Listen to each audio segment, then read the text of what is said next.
Bem-vindo aos Sussurros do Imaginário. Nosso canal é totalmente dedicado a audiobooks, proporcionando uma experiência imersiva para todos os amantes de boas histórias. Aqui, você pode relaxar e deixar sua imaginação fluir enquanto escuta os melhores títulos literários. Dica especial: para uma experiência ainda mais completa, recomendamos que você acompanhe o audiobook com o livro físico ou o e-book. Dessa forma, você poderá desfrutar tanto da narrativa quanto do texto original, unindo os dois mundos. Pedimos desculpas especialmente aos deficientes visuais por quaisquer falhas que possam ocorrer nos audiobooks, como trechos em outras línguas, pequenos erros de narração ou tradução. Isso acontece porque utilizamos narração sintética para manter a produção dos áudios. Queremos ouvir você. Sugira nos comentários livros que gostaria de ver aqui no canal. Não se esqueça de curtir, comentar e se inscrever para ficar por dentro de todas as novidades. Obrigado por estar conosco e bons sussurros.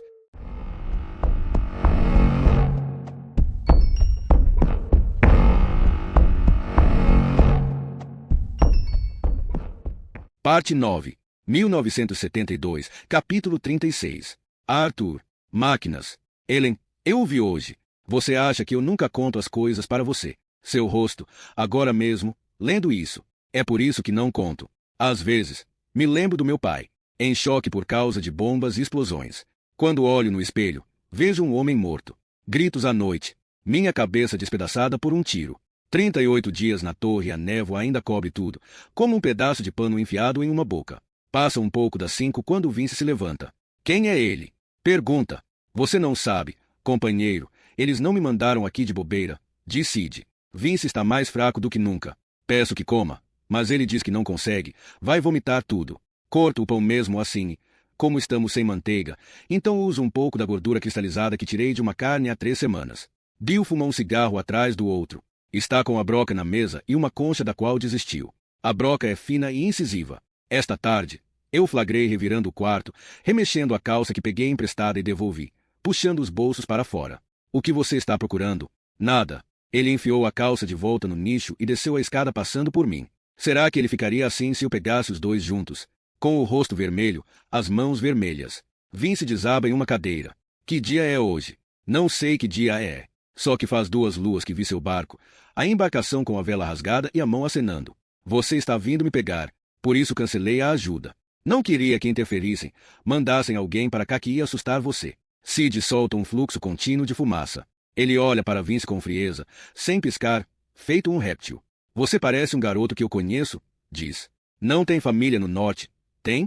Não, responde Vince, pegando o pão. Talvez eu conheça você de outro lugar. Vince estremece. Não estou enxergando, explica. Mal consigo ver o rosto de vocês. Coma, peço.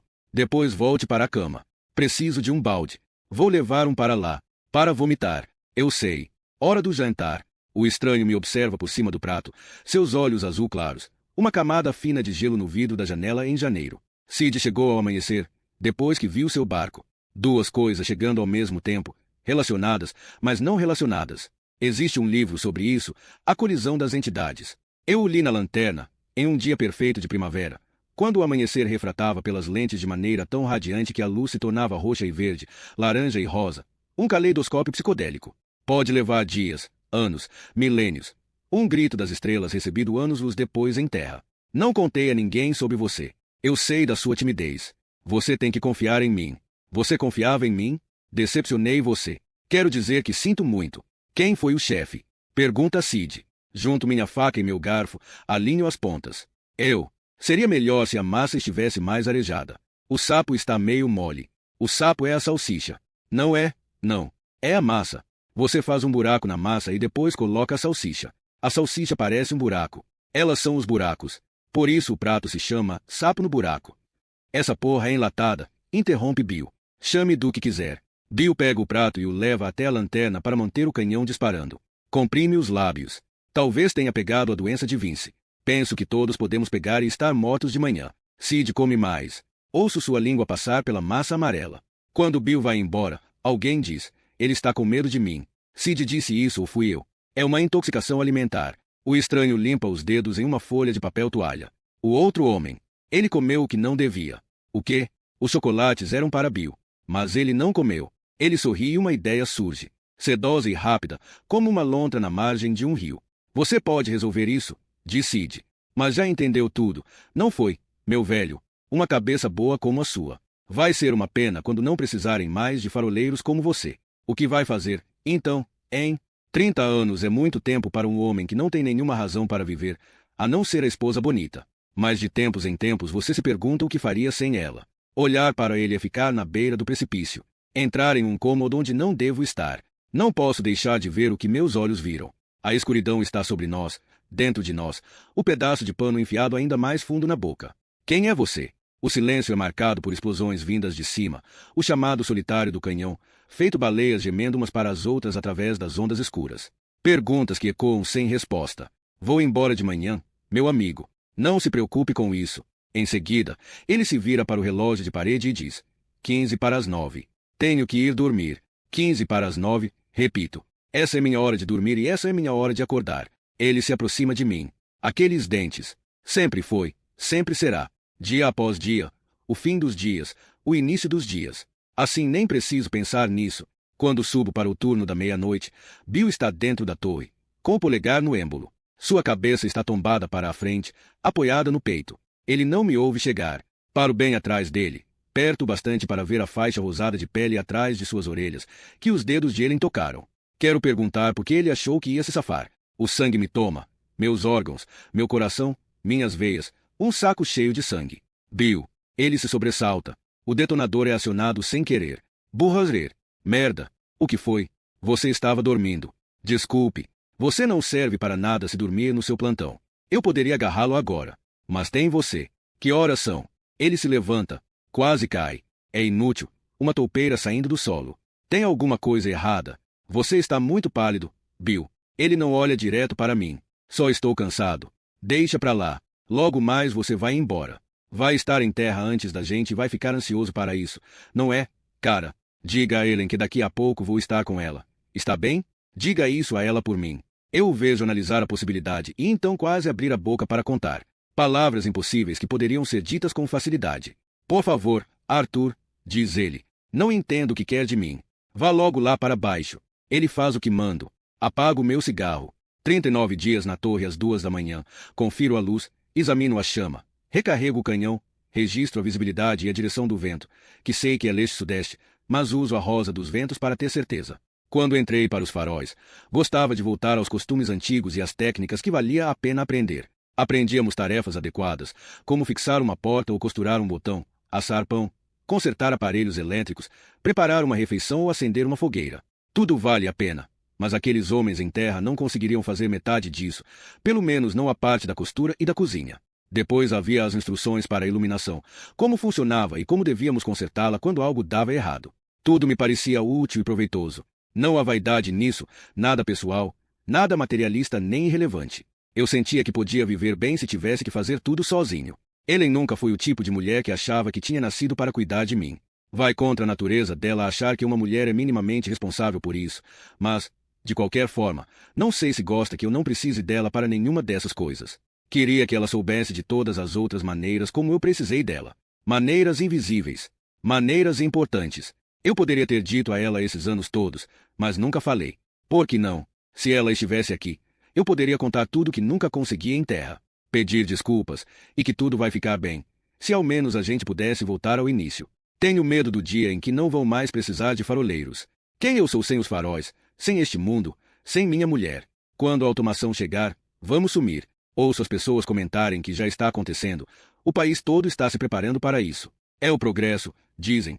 E a ilha de Godreve é assim desde a guerra. Logo, e não gosto de pensar em quando, uma máquina vai fazer meu trabalho. Essa máquina não vai precisar da torre como preciso, não vai amar este farol como amo. A tecnologia pode acender a luz e disparar o canhão, mas não pode cuidar do farol. E faróis precisam de cuidados, o lado material deles, a alma deles. A torre vai ficar vazia, sentindo falta do companheirismo e da irmandade das décadas anteriores, dos cigarros na cozinha, das reuniões em torno da TV, da amizade e da confiança que antes cresciam nelas, e nenhum outro homem vai ter este lugar para ele.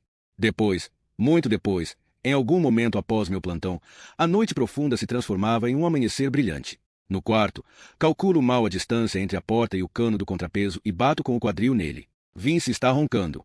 Ele é alto demais para o beliche, então seus pés ficam pendurados, se mexendo de vez em quando, feito a asa de uma andorinha do mar ferida na praia tentando alçar voo.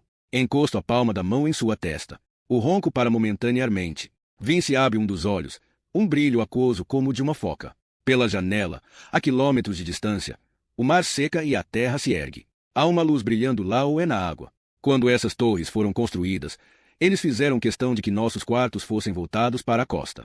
Um faroleiro vai para a cama sentindo que sua luz ilumina sua casa. Todos querem sua luz lá. Não querem que ninguém comece a ter ideias sobre o mar abaixo da torre, mais silencioso e profundo do que é seguro sabermos. Quando um faroleiro está na cama, é quando as lembranças crescem mais do que ele, e ele precisa da terra, ter certeza de que está lá, assim como uma criança espera escutar os passos do pai no meio da noite. Todos estamos presos à terra, desde que éramos formas compridas e rugosas que se arrastaram para fora da água, e nossas nadadeiras começaram a estapear a areia, e nossas guelras almejaram ar. A luz em terra estremece, tímida. De repente, fica mais forte, brilhante, ansiosa. E eu sei que é você. Sei que está lá falando comigo. Entendo o que está me dizendo. O que devo fazer? Sinto o cheiro dos seus cabelos e toco a forma suave da sua nuca e, por fim, é assim que adormeço, com sua luz em meus olhos fechados.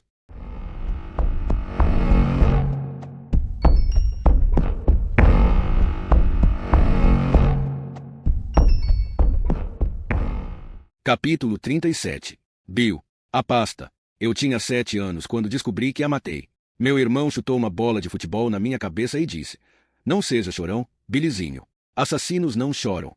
Quando perguntei ao meu velho o que isso significava, ele desviou os olhos do prato de ovos fritos e me disse que era melhor eu saber, que já estava bem crescidinho. O meu nascimento a havia abatido. A palavra me fez lembrar de olhos de ovelha se revirando, gritos em uma câmara de gás, sangue manchando a parede de um abatedouro. Eu já suspeitava, antes da bolada. Os olhares que os professores e pais dos meus amigos me lançavam, de pena e desprezo. Os cochichos sobre o que havia acontecido, como eu era um coitadinho, como ela era gentil, gentil demais para ter um fim tão lamentável. Um desperdício. Nada de bom havia saído daquilo. A foto de 30 centímetros que ficava no armário do corredor de casa, como um altar. Ninguém nunca havia me explicado por que minha mãe não estava lá. Ainda assim, esperava-se que eu a amasse e me arrependesse, sem nem saber por quê. E que pensasse 2 vezes antes de sorrir ou ficar feliz, porque aquilo tivera um custo pesado demais para ser explicado em voz alta.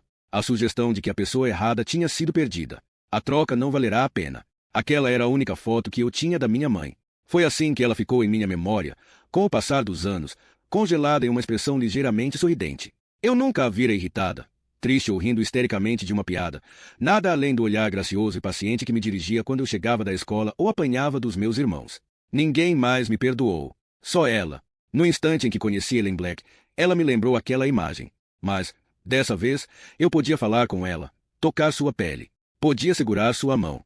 Eu queria contar tudo o que ela havia perdido, meu pai e os castigos, que ele costumava entrar no meu quarto com o cinto na mão e se sentar na minha cama, e que talvez ela pudesse ter me salvado se estivesse lá, brilhando a luz do continente. Sobre a prima que morava em Dorset e o mar que eu odiava, mas sabia ser meu destino. Sobre ter que compensar o fato de estar vivo fazendo o que me pediam, sempre, sem questionar, e que isso tinha me levado aos faróis, a uma vida da qual não posso escapar. 55 dias na torre e quando acordo de manhã, o quarto está silencioso. Uma luz fraca vaza pela fresta da cortina. O quarto está vazio. Olho para cima. O beliche do mecânico está arrumado, como se ninguém tivesse dormido ali. Vince sumiu. Entro em pânico, como se houvesse passado muito tempo dormindo e todos tivessem morrido ou me deixado para trás. 3 dias até eu voltar para o continente. Ela não vai mais ter que mentir para ele, nem para mim, nem para si mesma. Não agora que Arthur sabe a verdade. Claro que ele sabe, seu idiota. Arthur encontrou a corrente que roubei do almirante numa tarde em que Jenny estava na cidade. Se alguém perguntasse, eu diria que tinha ido ao chalé dela consertar uma prateleira. Eu não pretendia pegar nada, só queria sentir o cheiro dela por um tempo. Os lenços, o perfume, os pijamas. O colar havia sumido de onde eu o guardava, no bolso da calça que usava quando ela me beijou. A mesma que ele pegou emprestado sem pedir. É um cara que não tem nada a perder. Talvez eu quisesse que Arthur a achasse. Aí ele se culparia. Eu me agacho para mexer no meu nicho, procurando um cigarro. Lá dentro, no fundo, minha mão encosta em um saco de papel frágil. Por um momento, fico confuso. Então a ficha cai. São os chocolates que minha esposa mandou. Parece que estou aqui há tanto tempo. Eu os pego. Eles têm um cheiro floral forte, que mudou nas últimas 3 semanas. Penso em comer um. Para ser sincero com ela, pela última vez, eu experimentei. Estavam ótimos. Obrigado. Em vez disso, vou até a cozinha e jogo tudo no lixo. Arthur está à mesa com um livro. A névoa se dissipou. Falo, parado à pia, tomando cuidado de dar as costas para ele. Cadê o Vince? Lá em cima. A água potável está com gosto de sal e alga. E o Sid? Arthur diz que ele já foi embora. Deve ter pegado um barco cedo. Fecho a torneira. Ela continua pingando. Quem cuidou do guincho? Pergunto. Não fui eu. Então foi Vince. Não. É tudo que o faroleiro-chefe vai dizer. O Arthur de antes teria insistido. Falado sobre a chegada de Sid em meio à névoa, sobre como ele se comportou e as coisas que disse. Mas nenhuma palavra sai e aquele apagão é a última vez em que eu e ele vamos concordar. Vince está com o livro de registro do clima aberto à sua frente. Acho que vai me perguntar sobre Sid e ainda não decidi o que vou dizer, até que ponto vou chegar. Mas não preciso me preocupar porque ele está concentrado em outra coisa. Você devia ver isso, Bill. As lentes da lanterna piscam. Eu me aproximo. Vem aqui, pede ele. Viu?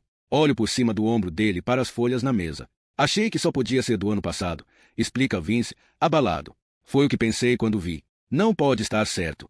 Houve algum erro. É um registro antigo. O faroleiro-chefe deve ter se confundido. Mas isso é recente, Bill. É deste mês. Ele me mostra um amontoado de letras e números anotados com a caneta preta do faroleiro-chefe, curvas e formas que viraram rabiscos, tão fundas em alguns pontos que a folha se rasgou. Agitado e violento. Caótico. Vendaval.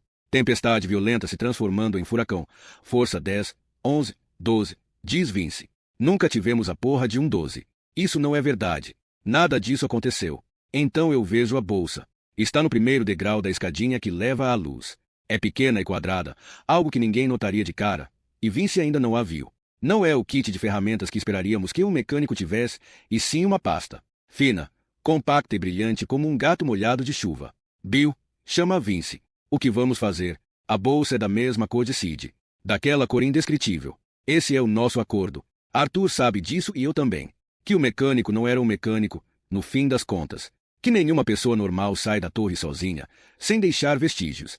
Como um homem prateado saindo de uma cerca viva diante de um Sombel Talbot em 1951, um após o outro. Que porra é essa, cara? Vince fecha o registro. Você não se importa? Penso nos cigarros do meu irmão escondidos no armário de casa. Em fumar na varanda, no escuro, esperando que eles voltassem.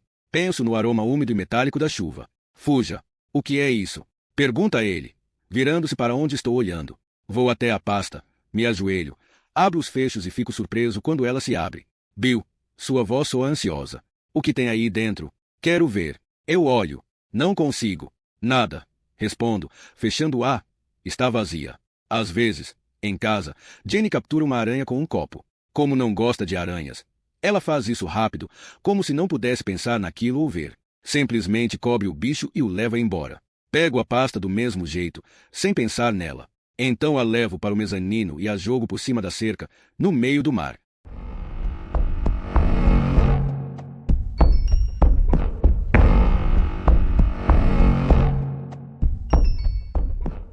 Capítulo 38. Vince. Vigilante. No meu primeiro dia de treinamento, fiquei sabendo que ele era o melhor. Arthur Black, disseram. É ele quem você vai querer conhecer. Normalmente ninguém falava dos faroleiros-chefes.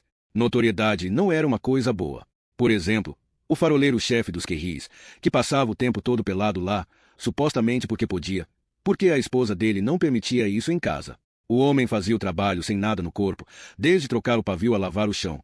E só quando cozinhava é que se forçava a usar um avental. Todo mundo odiava quando ele cozinhava ou sempre que tinha que subir a escada atrás dele. Mas conhecer alguém pelo nome por causa do motivo certo era raro. No dia em que comecei a trabalhar com Arthur Black, com seu orgulho tranquilo, seu coração bom e sua cabeça sensata, percebi que nunca encontraria alguém melhor. Faz dias e dias que a névoa cobriu tudo, mas não foi isso que ele escreveu. Arthur não é mais o mesmo. Não é mais a mesma pessoa. Aconteceu alguma coisa. Não sei o que. Meu faroleiro-chefe ficou estranho. Mais estranho. O que li no livro de registro não faz sentido.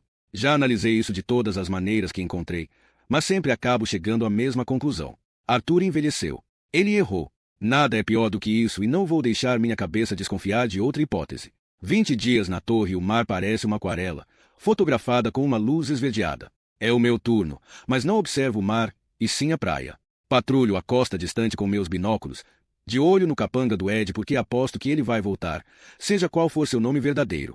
Deve estar falando com o chefe agora. Devem estar pensando no melhor jeito de fazer isso, planejando como qualquer profissional faria. O barco saindo do cais, um ponto que se torna uma digital, avançando rápido, hoje, amanhã. Toque, toque. Eu sei quem é, tento tirar a cabeça disso com minhas tarefas. Minha camisa está fedendo e meias precisam ser costuradas, mas gosto de consertar as coisas, não me importo muito com isso. A atividade me leva para um lugar calmo, onde penso no que faço, e, agora que parei de me sentir mal, agora que voltei a me sentir gente, tenho um verdadeiro prazer por estar ali fazendo isso. Verifico os binóculos.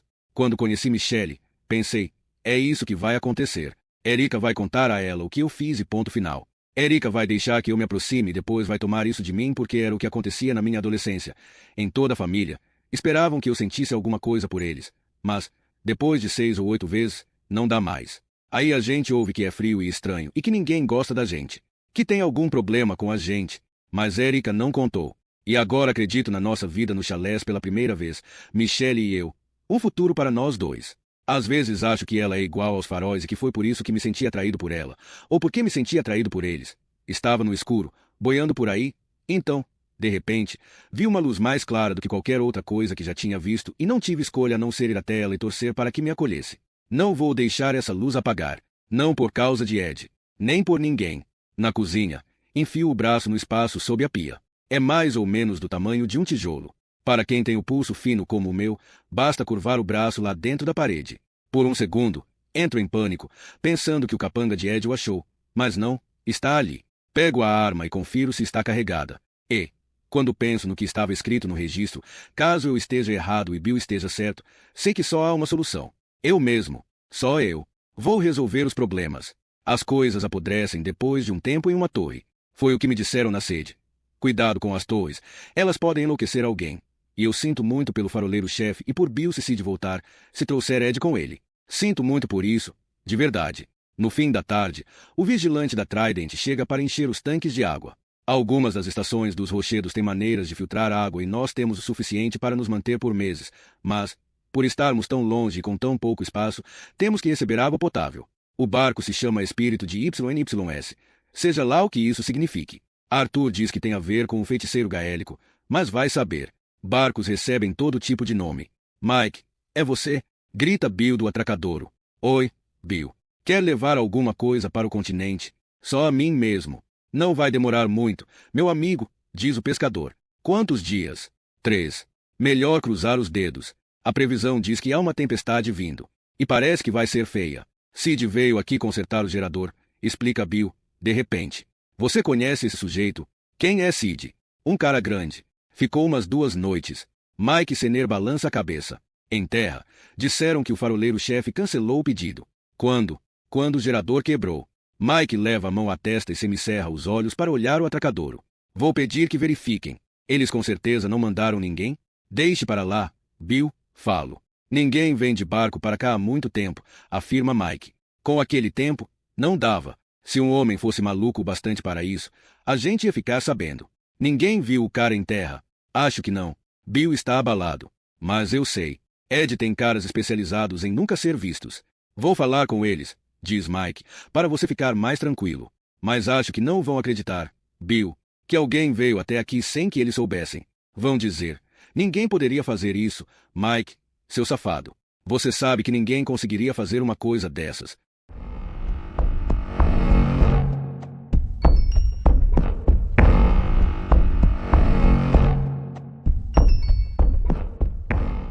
Parte 10. 1992, capítulo 39. Myrtle Rise, 16. West Hill, Bat, Rabbit Foot Press. Editora Tandem. Rua Bridge 110. Londres, 26 de agosto de 1992. Caros senhores, estou auxiliando o escritor Dan Sharp em sua análise do desaparecimento no farol Pedra da Donzela. Soube que os romances que ele publicou com vocês foram escritos sob um pseudônimo e ficaria grata se pudesse me passar o nome verdadeiro dele. Aguardo sua resposta. Atenciosamente, Ellen Black.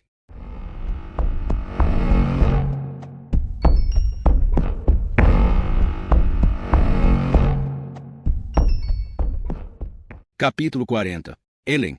Ela chegou cedo, então podia ter entrado e esperado por ele. Em vez disso, ficou do lado de fora, apesar da chuva, observando a porta do café do outro lado da rua. Depois de algum tempo, ele apareceu, Também tinha chegado cedo, mas só por um minuto, com os cabelos molhados, gotas caindo no casaco. Seu jeito de caminhar e o formato de sua cabeça eram tão familiares. Por que ela não notara antes? Não acreditava que não havia percebido. Michelle estava certa. Quando embarcara no projeto, Dan Sharp dissera aos jornais que se sentia nostálgico em relação ao acontecimento e, além disso, sua afeição pelo mar o havia motivado. Ellen não duvidava disso, mas ele não fora sincero em relação ao resto. Ela decidiu, depois de vê-lo entrar, que o deixaria se secar e organizar suas anotações.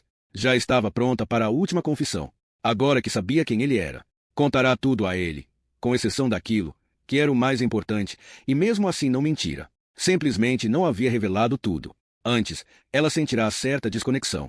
Como ele poderia entender? Ele, o homem dos sequestros de piratas e perigos do oceano. Mas passará a vê-lo como uma pessoa igual a ela. A verdade era que ela não suportava a ideia de que ele ouviria aquilo de outra pessoa, que ele colocaria a história em seu livro usando as palavras de outros, enquanto ela passará décadas procurando palavras que de alguma forma lhe fossem aceitáveis. Era relevante para a história. Era relevante para Arthur. Quem ele era e o que poderia ter feito. Ela pôs o capuz do casaco e atravessou a rua.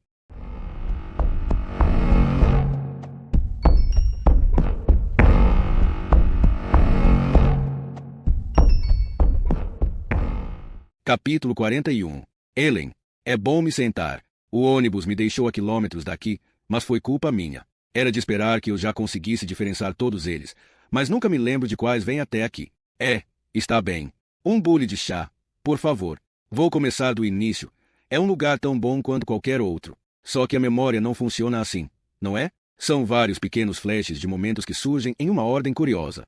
A gente se lembra das coisas mais estranhas, como do casal de quem alugamos uma casa na praia. Nunca esqueço que o dono da casa se recusava a trabalhar às segundas-feiras. Nunca tinha trabalhado e nunca trabalharia, segundo ele. Já avisava nas entrevistas de emprego que não gostava de trabalhar às segundas, porque não queria ter aquela sensação de domingo à noite, sabe?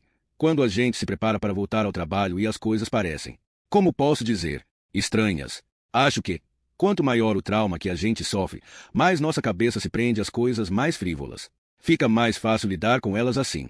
De certa forma, devo muito àquele homem que não trabalhava às segundas. O nome do nosso filho era Tommy. Então, claro, a casa na praia não foi onde começou. Tudo começou 6 anos antes, quando descobri que estava grávida. Foi um choque, a princípio. Não me importo de admitir que levei um tempo para me acostumar com a ideia. Não que eu não quisesse um filho. Só não achava que ter um filho era o objetivo final. Eu estava muito satisfeita comigo mesma, apesar de não ser mãe. Antes de Tommy morrer, não me importava em pensar que a concepção dele tinha sido um acidente, mas hoje em dia não consigo dizer isso. Fico com a impressão de que provoquei a morte dele por ter imaginado que não era para ele ter vindo ao mundo. Ele devia ter nascido, sim, e por isso a surpresa que senti ao descobrir que o estava carregando me parece um milagre hoje em dia. Não o planejamos, mas ele nunca foi um acidente. Arthur e eu não sabíamos como íamos conseguir, ou que tipo de pai seríamos, mas ninguém sabe essas coisas. A única coisa que nos cabe é seguir em frente e fazer o melhor. Tommy foi um bebê muito fofo. Eu não era especialista no que era normal para bebês naquela época, mas, comparado com o que Jenny precisou lidar na casa ao lado, ele foi ótimo. Ele dormia e comia bem. Começou a engatinhar aos 7 meses e a andar com 1 ano e 3 meses.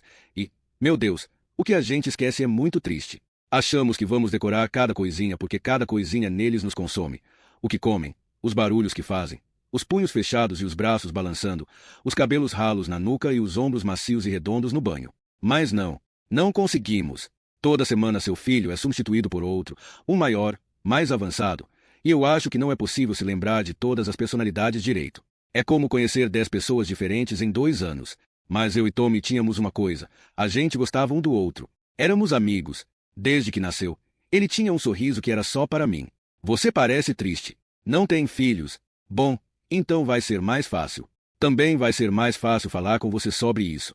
Com pais, a gente se sente contagiosa, como se eles olhassem para a gente e tivessem medo de que aquele azar específico impensável os infecte também.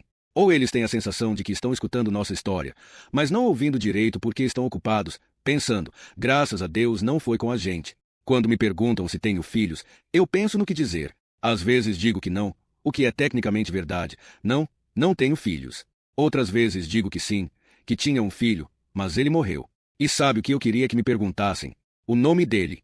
Queria que me perguntassem o nome dele. Mas as pessoas balançam a cabeça e dizem, sinto muito, deve ser horrível. E eu assinto e respondo, Sim, quase ninguém me pergunta o nome dele. Por estar morto, é anônimo. Não pode ter sido uma criança de verdade. Não pode ter sido Tommy, porque isso significa que pode acontecer com qualquer um e nenhum de nós está imune. Sim, eu me considero mãe. Uma mulher que perde o filho assim que nasce, ou mesmo antes de nascer, ainda é mãe. As mães como eu, que perderam um filho, sempre me perguntam o nome dele. É assim que a gente sabe. Durante muito tempo, depois que Tommy morreu, escondi isso das pessoas. Ninguém entendia como eu me sentia. Mas depois me juntei a um grupo de apoio e isso me tranquilizou. O luto pode ser uma experiência incrivelmente solitária. Antes que perceba, a gente se fecha. E não é que não consiga voltar, mas é que a gente não quer. Aquelas mães me trouxeram de volta. Queria dizer que foi Arthur quem fez isso, mas não foi. O pessoal do grupo costumava chamar as crianças de os meninos, e a gente comemorava o aniversário deles, não de um jeito mórbido, mas para lembrar. Isso era tudo que eu queria, lembrar. Arthur nunca falava sobre Tommy. Depois do enterro, acho que o nome dele nunca mais passou pelos lábios do meu marido. Arthur não queria ver fotos nem mencionar lembranças, mas eu precisava daquilo para manter Tommy comigo. Não podia fingir que ele nunca havia existido. Eu fingi para você. Não vai me perguntar por quê. Talvez você tenha fingido algumas coisas na minha frente, porque é isso que as pessoas fazem. É mais fácil do que ser o que a gente é, tudo aquilo de que a gente não consegue fugir. Você vai ver que a tristeza é muito contundente. Chorei sem parar e achei que nunca mais fosse parar. Passei semanas deitada no escuro, tremendo e pensando que estava ouvindo a voz dele. Um sussurro. Mamãe.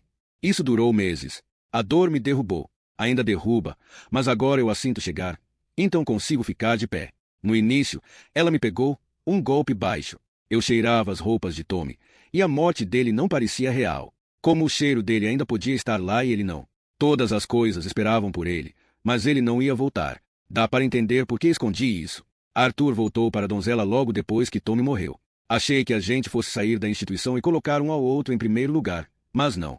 Quando ele estava no farol, eu ficava sozinha no chalé, cortando as cascas do pão por engano e comprando leite para a hora de dormir que ninguém ia tomar. As garrafas ficavam dias na geladeira até eu arrancar as tampas e liberar o fedor de queijo. Então eu jogava tudo no ralo da pia. Arthur e eu nos distanciamos ainda mais. Eu nunca tinha me dado bem com a torre, mas passei a desprezar aquele farol. Sempre que o via, pensava em como era um monstro saindo do mar. Eu só queria o carinho do meu marido, mas, em vez disso, ele o dava para a torre, ou ela para ele. E sei que parece maluquice, mas era assim que eu me sentia. Sabia que a morte de Tommy havia causado aquilo, mas talvez Arthur já tivesse aquilo dentro dele, aquela distância. Ele tinha me dito que ninguém que batesse bem da cabeça ia querer ser faroleiro. Eu me lembrava muito disso naquela época. Eu sabia que ele amava Tommy, muito. Por isso não lidou com a situação. Bom, não a encarou. Talvez seja melhor dizer assim. Não olhou nos olhos dela. Como temos que fazer nesses casos, senão a dor nos persegue pelo resto da vida e nos derruba. Muitas vezes, quis nunca mais ver meu marido. Então, quando eles desapareceram, tive medo de ter provocado aquilo por ter desejado tanto. Assim eu não teria mais que fazer parte da instituição. Poderia me mudar para longe do mar. Não precisaria sentar na nossa cozinha, no almirante, ouvindo Arthur separar as rochas dele ou seu lápis preenchendo as palavras cruzadas, sem entender porque ele não podia simplesmente me abraçar e dizer que pensava no nosso filho tanto quanto eu. Hoje entendo que Tommy queria o pai de volta. Ele precisava mais de Arthur do que eu, e isso é o certo. É assim que deve ser. Foi o mar que levou Arthur, porque foi lá que perdemos nosso filho. Às vezes, considero o mar uma grande língua que lambe as pessoas ao meu redor, e, se eu me aproximar demais, ele também vai me lamber e me engolir. É por isso que moro aqui. Tommy tinha acabado de fazer 5 anos. A casa de praia era um lugar lindo. Não merecia isso. As pessoas que nos deixaram ficar lá, inclusive o homem que não trabalhava às segundas, não mereciam. Na vida, as coisas acontecem e derrubam a gente do nada, em uma quinta-feira normal, quando estamos saindo do banho. Não há qualquer aviso prévio. As coisas que passamos o tempo todo temendo nunca acontecem.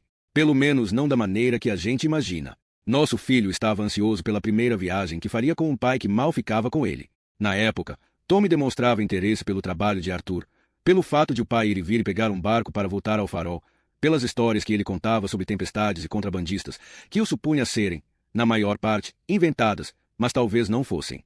Tommy sentia falta do pai quando ele estava fora. Arthur nunca escrevia para mim, mas às vezes escrevia para o filho, só que as cartas só eram trazidas quando o tempo estava bom e um barqueiro estava afim. Ele dizia para Tommy que, quando a luz da donzela acendia ao pôr do sol, era o jeito que ele tinha de dizer boa noite. Quando Arthur estava na torre, a gente conversava sobre o que ele estava fazendo e eu inventava coisas tanto para mim quanto para Tommy. As crianças têm uma maneira incrível de ver o mundo. Ele costumava dizer que o pai era o sol depois que o sol ia dormir. E, tantos anos depois, ainda acho que é a melhor descrição de Arthur que já ouvi. Ele se afogou. Era uma manhã linda, no verão da coroação da rainha. Resolvi tomar um banho de banheira depois do café da manhã. A banheira era daquelas com pés, muito funda. E eu já estava mergulhada nela há tempo suficiente para a água esfriar quando ouvi o grito de Arthur vindo do andar de baixo. Quando saí, ele estava parado à porta, com os braços colados à lateral do corpo, mas as palmas voltadas para o teto. Seu rosto havia perdido a cor. Levei alguns segundos para me dar conta de que estava todo molhado. Cadê o Tommy? Mas Arthur só me olhava. Era como jogar um balde de água para fazer uma pessoa acordar e mesmo assim ela não acordar. Eu o perdi, disse ele. O quê? Respondi. Onde? Por um segundo, podíamos estar falando do chaveiro com a chave do carro. No mar, disse ele. Onde no mar? No mar, repetiu ele. Tommy não sabia nadar. Não sem boias. Foram elas que procurei quando saí para vasculhar aquela água horrível. Eu estava procurando as boias vermelhas e amarelas que Tommy usava nos braços. Eu sabia que as encontraria, mas não esperava vê-las ali na varanda, jogadas, com os casacos impermeáveis que tínhamos levado, mas dos quais ainda não havíamos precisado. Sumido. Não, Arthur não disse sumido. Perdido. Tive a sensação irracional de que tudo ainda podia estar bem. Tommy ia surgir na praia a qualquer momento, trazido até a areia pela correnteza. Mas desde quando o mar faz alguma coisa como essa por mim? Não sei o que aconteceu depois disso. Em algum momento a gente deve ter pedido ajuda, porque chegaram pessoas e a ambulância, e eles me enrolaram com um cobertor, apesar de não estar com frio. Só 2 dias depois o corpo dele apareceu na praia. Pequenininho, azulado, a pele enrugada, com a sunga verde que ele tinha escolhido no supermercado 4 dias antes. Arthur disse que ia identificá-lo, mas eu tinha que ver com meus próprios olhos. Ele não parecia estar morto, apenas dormindo. Quando beijei sua cabeça, me pareceu normal, um pouco fria. Só isso. Percebi que a alma dele havia deixado o corpo e os dois não estavam mais de mãos dadas. O corpo era apenas um corpo e a alma tinha ido embora. Algumas pessoas dizem que isso nos conforta, mas para mim não adiantou. Fiquei com medo de que o corpo se sentisse sozinho sem a alma, sem luz dentro dele, nada para mantê-lo aquecido. Eu não queria que Tommy fosse enterrado por causa da solidão.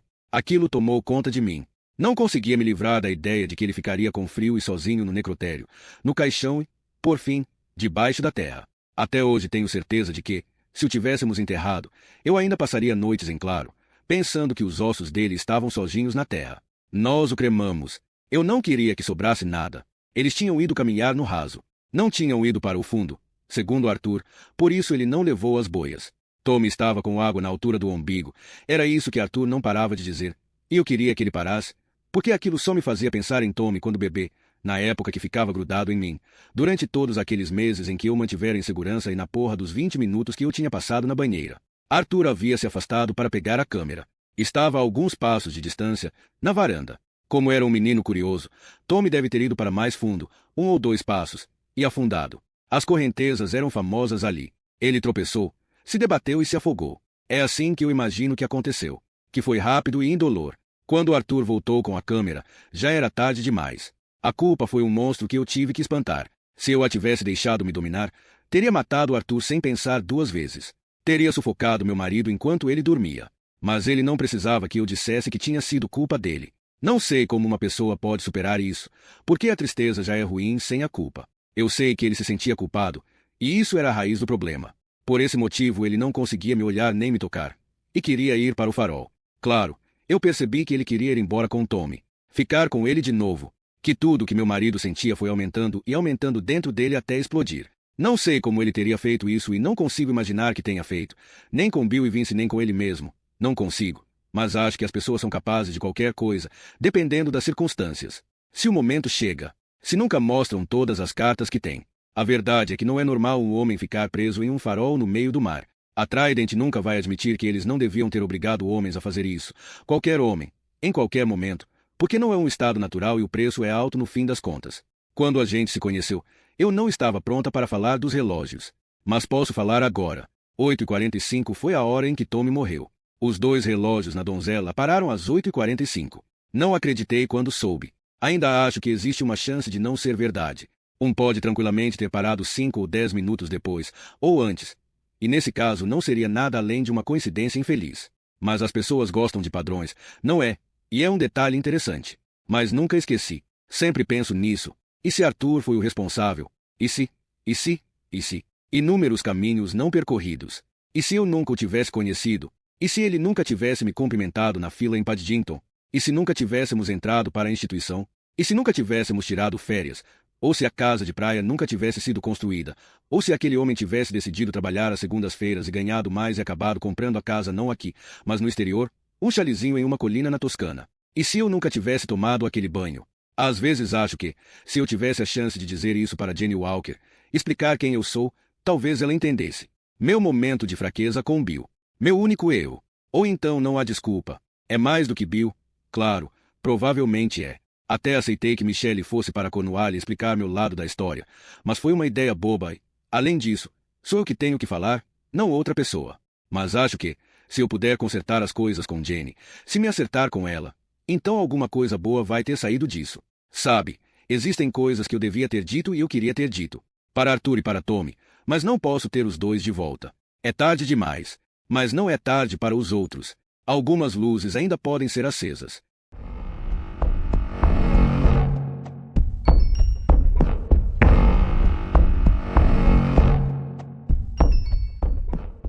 Capítulo 42. Jane. Por muito tempo, depois que ela parou de falar, as duas ficaram sentadas uma ao lado da outra em cima da colcha. Hannah estava quieta. Mantinha uma pose rígida, nada amigável, com as costas retas e as mãos nos joelhos. Jane analisava a colcha com uma atenção pouco plausível. Florais em tons de pêssego. Era uma das que ela havia comprado muito tempo antes, desbotada e gasta após dezenas de lavagens.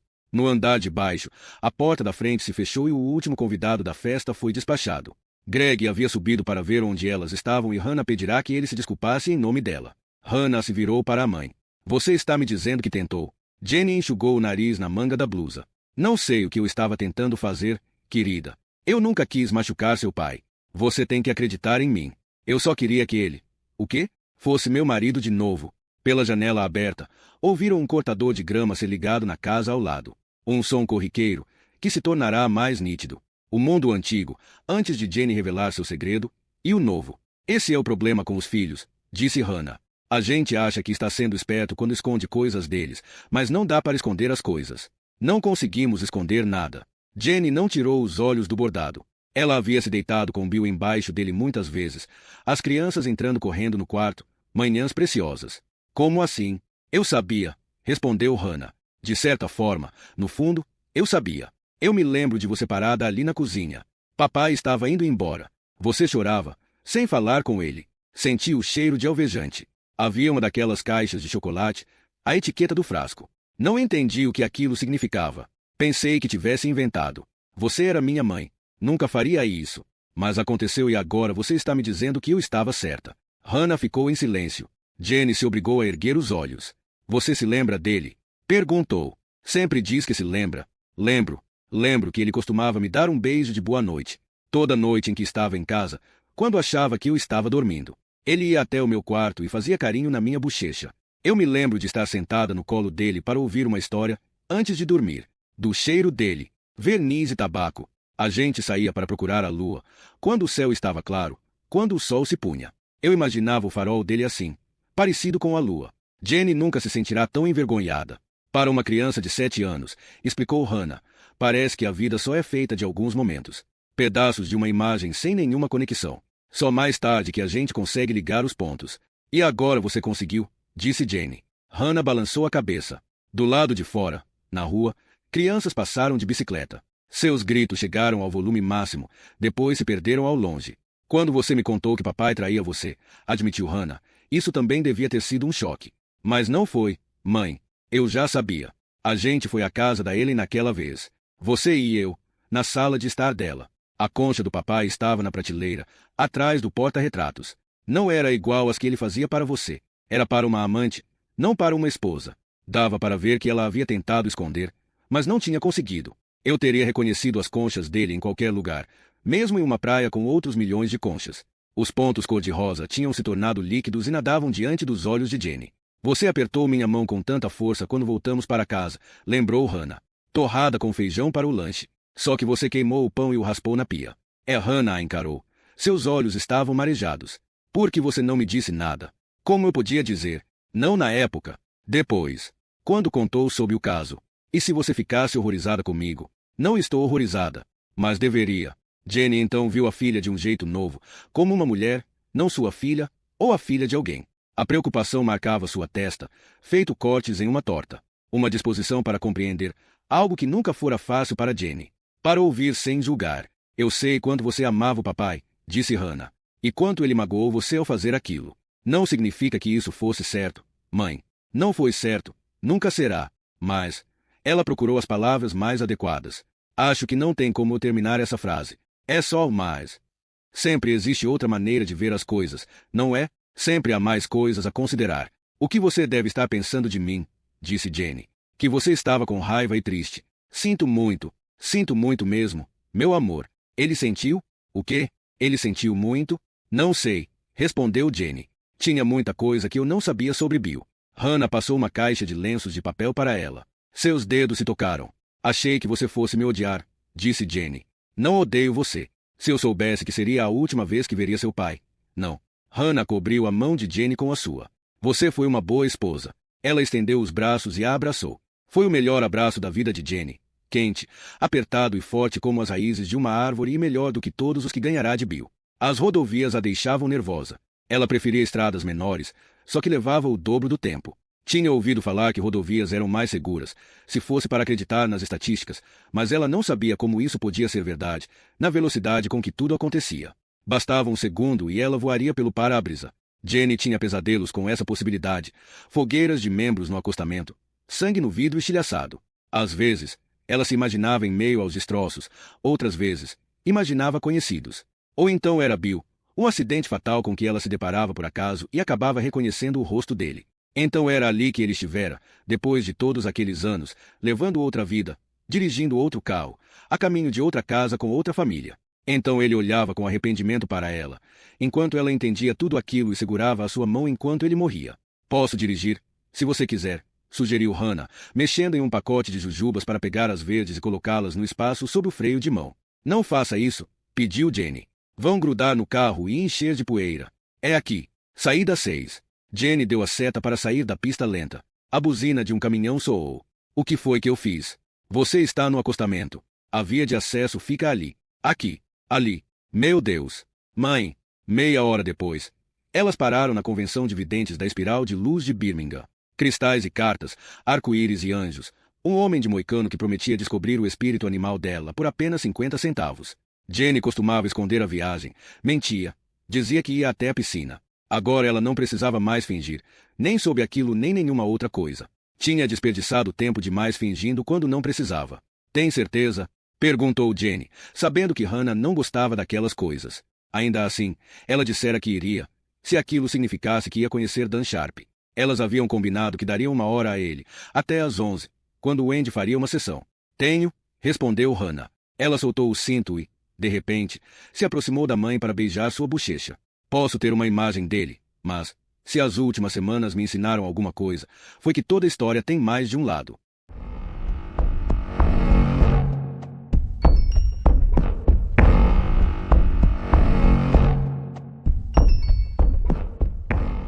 Capítulo 43. Jane. Venho todos os anos desde que Bill se foi. Já gostava disso antes, um pouco, mas nunca me deslocava para nada parecido. Não tinha tempo e não era tão importante para mim na época. Hoje em dia é importante porque algo assim pode me colocar em contato com ele de novo. É um espetáculo legal, se você não achar tudo muito ridículo. Wendy é minha favorita, Wendy Albertini. O guia dela faz contato com o outro lado. Quando acha alguém para a gente, ela chama nosso nome.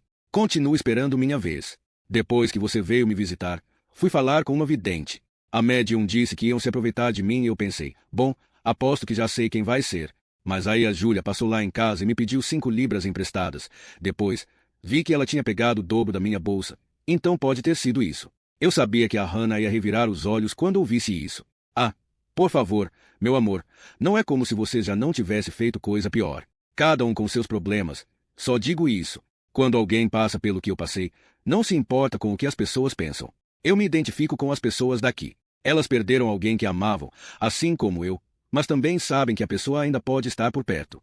Espero que você tenha aberto a cabeça um pouco desde que a gente se conheceu. Como a Hannah acabou de dizer no carro, É importante ser capaz de mudar nossa opinião sobre as coisas. Ellen não viria a uma convenção dessas nem morta. Entendeu? Não se interessa pelo que tem além da vida. Só aceita o que está na frente dela. Qualquer pessoa imaginaria que, depois da morte do filho, ela ia precisar disso. Muitas pessoas vêm por causa dos filhos que perderam. São eles que nos emocionam. Quando uma criança volta procurando a mãe ou o pai, todo mundo acaba chorando. Sempre fico atenta, caso seja Tommy. Se um dia o Andy disser que Tommy está aqui, eu levantarei a mão para ouvir. Fico triste pensando naquele menininho do outro lado e no fato de ele não ter ninguém aqui, de que ninguém vai vir. Se ele aparecer, eu não contarei a Ellen. Nunca soube, quando morávamos no chalés, se ela sentia raiva de mim por causa dos meus 3 filhos. Porque ela só teve um, não foi, e ele se afogou. Eu me sentia triste por ela. Seria insensível se não me sentisse assim, mas Ellen teria feito um favor a si mesma se tivesse conversado comigo. Talvez ela não pensasse em mim desse jeito, como uma amiga com quem podia conversar. Também nunca perguntei, o que era estranho, mas o que eu podia fazer. Talvez ela se sentisse mal com isso e não quisesse mais pensar no assunto. Ellen nunca perdoou Arthur. Disso eu sei. Não posso afirmar que eu perdoaria ou não Bill, se ele fosse responsável por isso.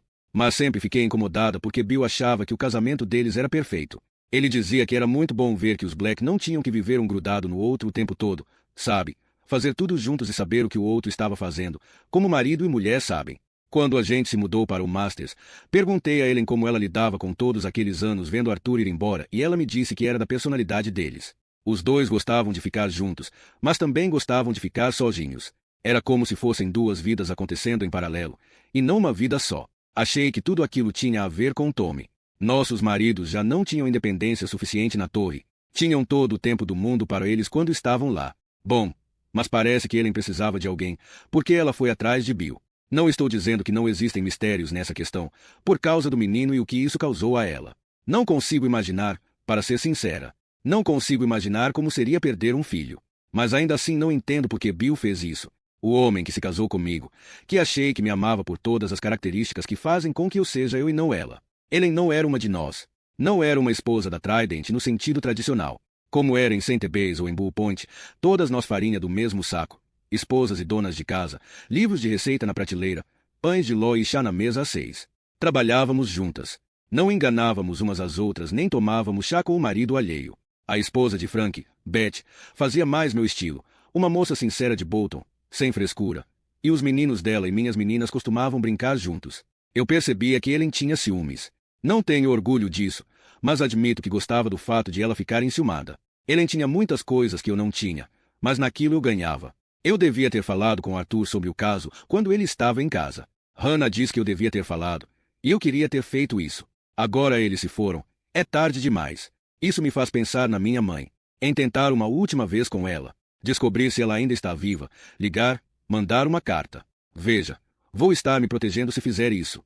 É egoísmo, de certa forma. Quero saber que fiz tudo o que podia.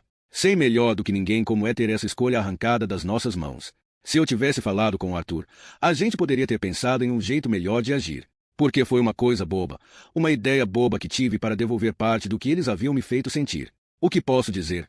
A não ser que não estava pensando direito. Nunca falei com o Arthur porque acho que ficava nervosa com ele. Hannah também ficava. É que o faroleiro-chefe nunca quis nos conhecer. Ele nunca ia lá em casa, cumprimentava a gente ou agia com simpatia. Nunca entendi o cara. Pensando agora, ele parecia mesmo meio desequilibrado. Um daqueles caras que nunca mexem em um fio de cabelo de ninguém, até que um dia o prédio pega fogo e os vizinhos dizem, ele era aquele cara quieto. Não era. Não faria uma coisa dessas. O quê? Hannah acha que minha imaginação é fértil demais. Eu realmente invento coisas, depois penso tanto nelas que se tornam verdade. Mas são sempre os mais quietos, não são? Especialmente quando alguém pressiona. Ellen o pressionava. Ela o pressionava com a culpa, depois com as mentiras que contava. Arthur era o tipo de homem que guardava tudo e não falava nada. Então, um dia, bum. A verdade é que, se eu descobrir, ele também pode ter descoberto. Se Arthur machucou Bill, acho que posso. Quer dizer, acho que entendo. Ai, meu Deus, já está na hora. Temos que entrar para ver o Andy conseguir um bom lugar. Não vim até aqui para me esconder no fundo da sala. Está bem. Hannah me fez prometer. Não quero. Mas ela vai ficar irritada comigo a tarde toda se eu não falar. Então, lá vai. Ellen costumava me escrever cartas, mas faz tempo que não escreve. Espere. Meu amor, vou chegar lá. Me dê uma chance. Está tudo bem com ela. Com Ellen. Era isso que Hannah queria que eu perguntasse. Por que você falou com ela? Não falou. Então vai saber. Se aconteceu alguma coisa que a fez parar de escrever as cartas. Não que eu me importe. Não importa. Isso só passou pela minha cabeça. Depois Hannah pediu que eu perguntasse. Ótimo. Que bom. Satisfeita. Eu falei. Agora, podemos ir embora. Quando a gente se senta nas primeiras fileiras na sessão da Wendy, a chance de um nome aparecer para a gente é maior. Eles sentem nossa presença e com isso nos encontram com mais facilidade. A comunicação é melhor.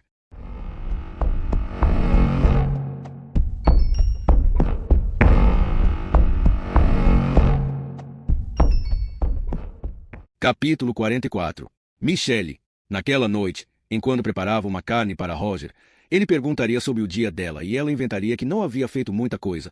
Tinha passado o uniforme das meninas, costurado etiquetas com o nome delas nas roupas da educação física e tirado as ervas daninhas da horta. Ela não citaria o fato de ter ido até o shopping Clearwater e passeado pelos corredores do Woolworths, observado as embalagens neon dos doces e conferido o relógio a cada minuto e meio. Parte dela sabia que acabaria se encontrando com ele. A conversa com ele tinha começado aquilo. É importante, não é? Dizer como ele realmente era. E depois as transcrições. O que pela afirmar eram coisas injustas que faziam Vinnie parecer alguém que não era. Vinnie não estava lá para se defender nem provar nada. Michelle estava. Ela estava cansada de ter medo. Da Trident House, de Ed Evans, da verdade. O escritor estava parado sobre o relógio do saguão de entrada. Ela o identificou pelo retrato em preto e branco na orelha do livro. Ele tinha uma postura agitada, inquieta, esperando ser abordado, sem saber por quem. Ela podia ser qualquer uma das mulheres que passavam apressadas por ele na hora do almoço. Hesitante, na farmácia Boots, Michelle se perguntou o que ele achava dela. Ela estivera errada sobre ele. Tinha imaginado o escritor como alguém parecido com Roger, terno passado, cabelo alinhado, golfe no fim de semana, abotoaduras e conhaque. As roupas do escritor não lhe caíam bem, não porque ele não pudesse comprar coisa melhor, suspeitava, mas porque ele não ligava muito para roupas, e seus sapatos pareciam ter sido usados todos os dias de sua vida. Se ele era parecido com alguém, era com o irmão mais novo dela, que ainda morava em Leytonstone com o pai e trabalhava na casa de apostas local enquanto economizava dinheiro até para os cortes de cabelo. Ela odiava aquele shopping com todas as forças, principalmente a parte da entrada, com aquele café chique que vendia mistos quentes superfaturados e o relógio gigante de onde, a cada hora, um sapo de plástico saía da janela do cuco e coachava a hora. Ela esperou que o relógio parasse de tocar antes de se aproximar. Sou eu, Michelle, disse ela. Dan Sharp sorriu e apertou sua mão. Parecendo aliviado por ela ter aparecido, pensou Michelle.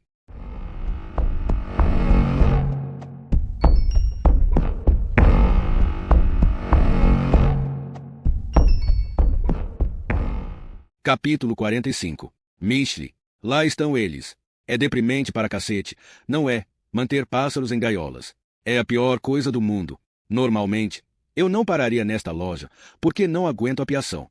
É isso, eles ficam parados lá, tristes. Aqui está, 3 libras e 99 centavos para levá-los para casa, e a gaiola vai custar 10 vezes mais. Uma menina da minha escola tinha passarinhos em gaiolas. O apartamento da mãe dela tinha um cheiro azedo, de comida e cocô de gato. Sua calopsita se chamava Spike e o periquito, Ross. Ross era o dominante. Era ele quem mandava. Você gosta de pássaros? Acho que se você gosta é melhor deixá-los em paz, nas árvores e tal. Eu ficava pensando que seria legal soltar Spike e Ross, abrir a porta e dizer, vão em frente, podem ir embora. Não sei se eles saberiam voar, para falar a verdade. Talvez teriam simplesmente caído no carpete. No fim das contas, talvez nem fossem tristes. Só eu. Certo? Então, você queria me encontrar. Era o que você queria. Então vou contar tudo. Não tenho nada a esconder. Vinnie também não tinha. Fazia anos que eu não lia aqueles depoimentos. Para responder à sua pergunta de por que estou aqui, por que mudei de ideia, foi por causa deles. Não posso deixar as mentiras de pelo ganharem. Não importa quantas vezes eu repita para mim mesma que, seja lá o que você vai pôr no livro, não posso deixar pelo falar de Vinnie para você. Ela não o conhecia. Sim. As pessoas têm uma opinião formada sobre Vinnie. Ele era o criminoso, então deve ter feito isso. São incapazes de afirmar o que ele realmente fez. Mas quem se importa com os detalhes quando se tem um bode expiatório?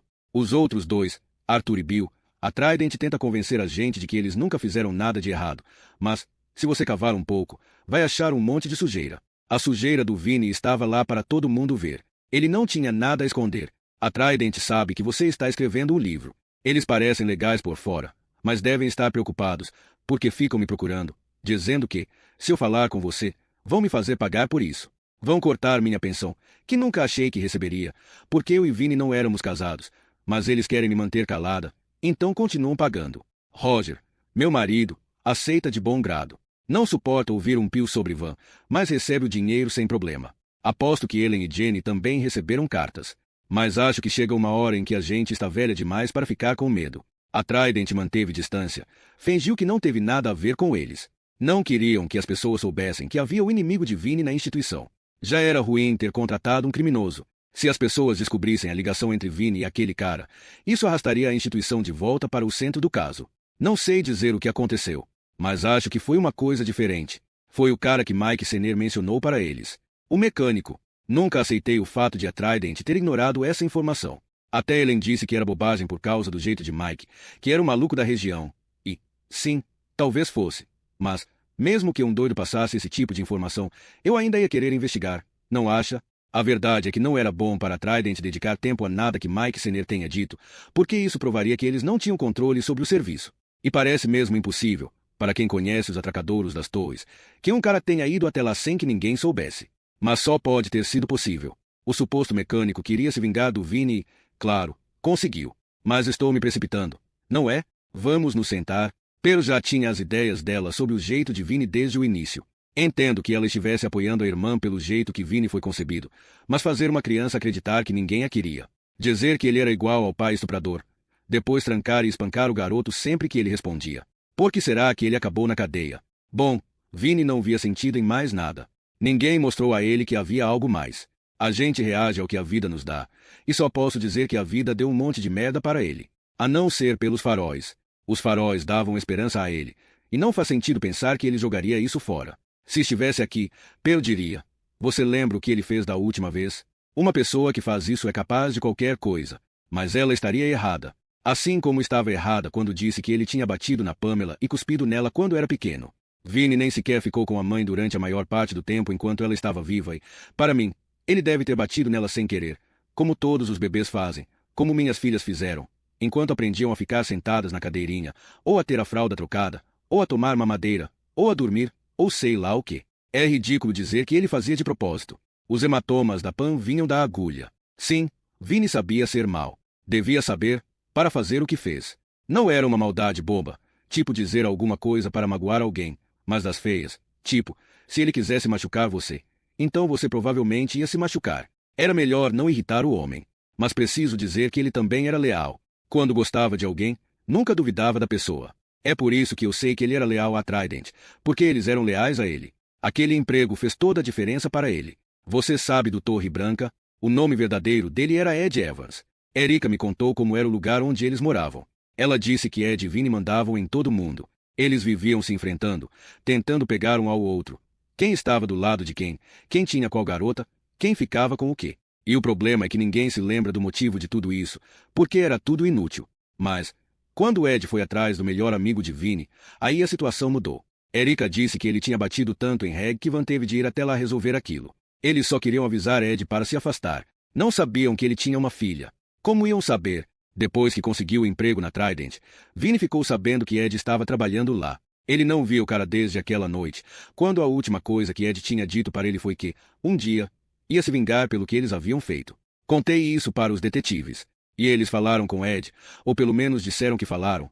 E ele respondeu que não podia ajudar. Não via Vini fazia muito tempo e era melhor assim. Disse que era outra época da vida dele, de qualquer maneira, e que tinha se tornado um novo homem.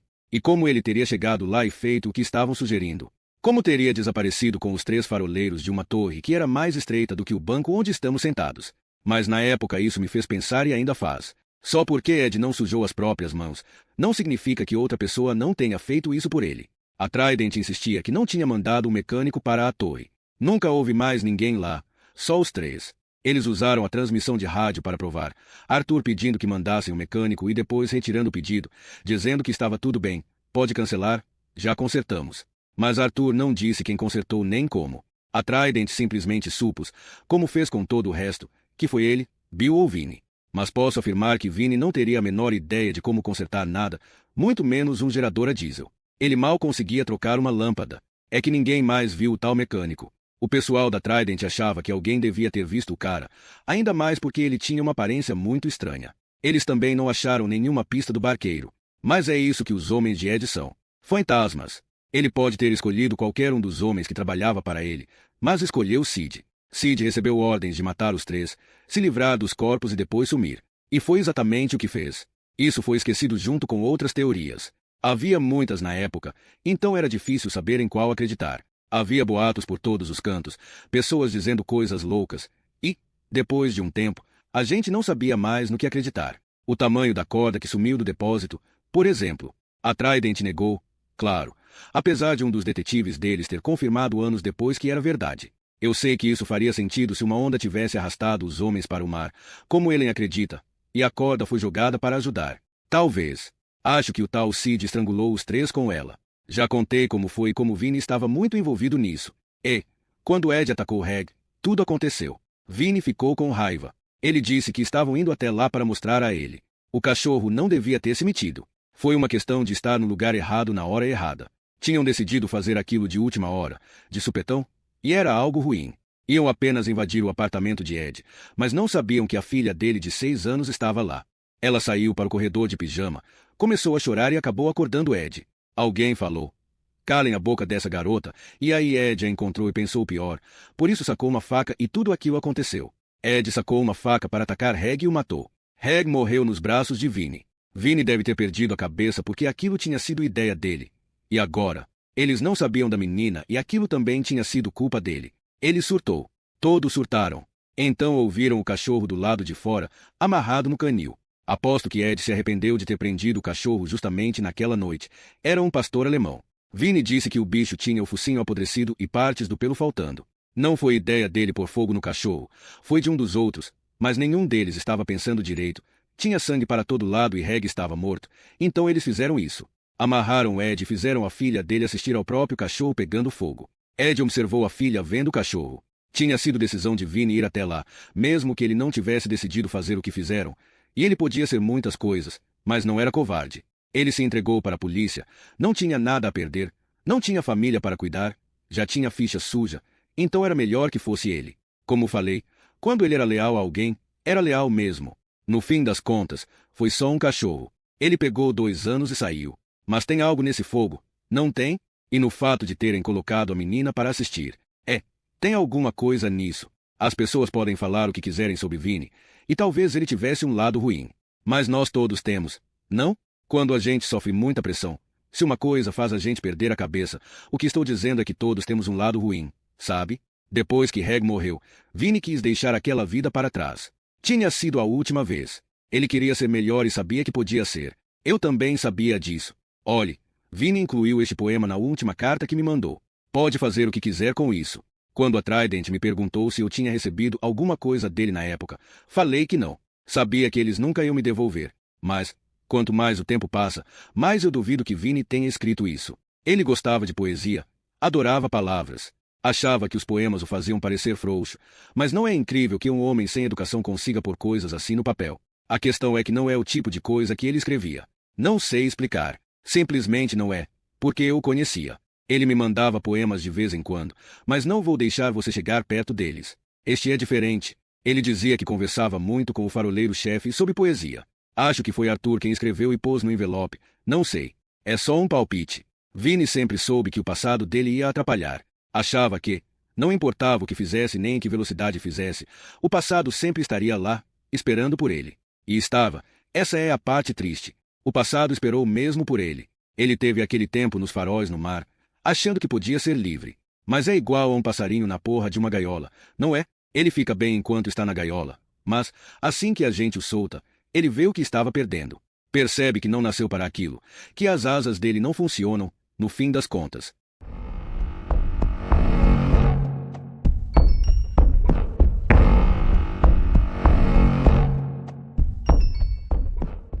Capítulo 46. Remetente não incluído, 10 de setembro de 1992. Caro Sr. Sharp, agradeço pelas cartas enviadas em 12 de junho e 30 de julho. Levei um tempo para responder e peço desculpas por isso.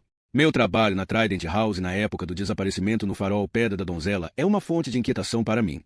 O assunto pesa muito tempo em minha consciência e isso tanto atrasou minha resposta para o Senhor quanto a motivou, no fim das contas. Os segredos mantidos entre os superiores não podem ser guardados para sempre. Sim, a instituição sabe o que aconteceu com os faroleiros. Só alguns deles sabem, e eu não acredito que isso vai ser divulgado algum dia. Seja lá qual for a teoria que seu livro use, vai ser só uma teoria como outra qualquer, sem nenhuma corroboração nem confirmação das pessoas que poderiam dá-las. Posso lhe dar respostas, mas apenas confidencialmente. Naquela época, nós não falamos sobre o desaparecimento. Eu trabalhava com funcionários do alto escalão e era, para dizer o mínimo, incentivado a ignorar tudo que via e ouvia. Aquilo jamais poderia ter sido admitido. Mesmo depois de ter deixado a Trident House, ainda não gosto de ver faróis. A Trident tem uma versão para o que aconteceu com base nas provas que foram divulgadas ao público. Para todos os efeitos, eles culparam o faroleiro assistente substituto, e até hoje essa é a versão oficial. Eles nunca admitiriam a verdade. Que não foi nada exterior que causou aquilo, e sim a natureza do trabalho.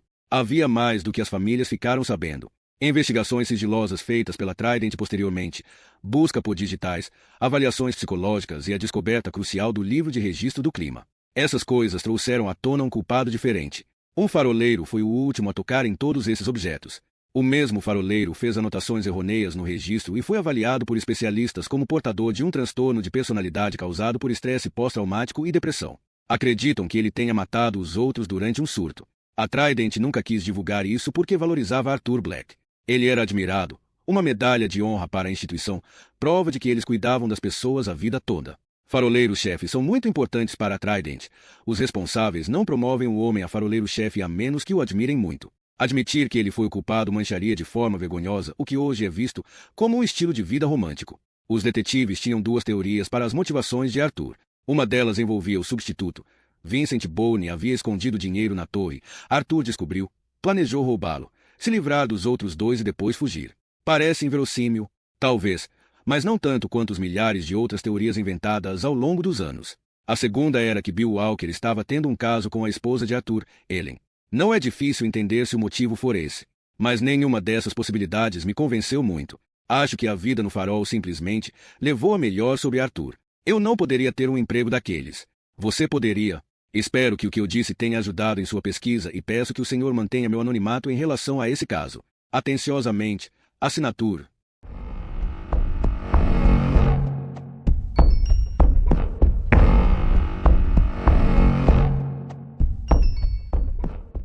Capítulo 47.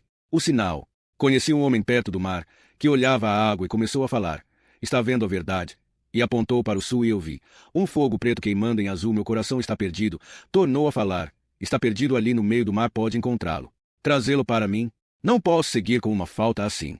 Quanto mais eu nadava, mais forte era a luz. Quanto mais me chama, mais o fogo seduz. Mas, quando virei e olhei para trás, o homem que eu vira não estava mais. Encontrei seu coração e nele escorreguei. A maré subiu. Na água entrei, a onda subiu. Desceu e me arrastou para onde a alma do faroleiro acabou. Aí está você. A gigantesca flama. Esse tempo todo aqui, eu sei como se chama. A luz, queima em nosso nome, seu fantasma, e o meu, para sempre some.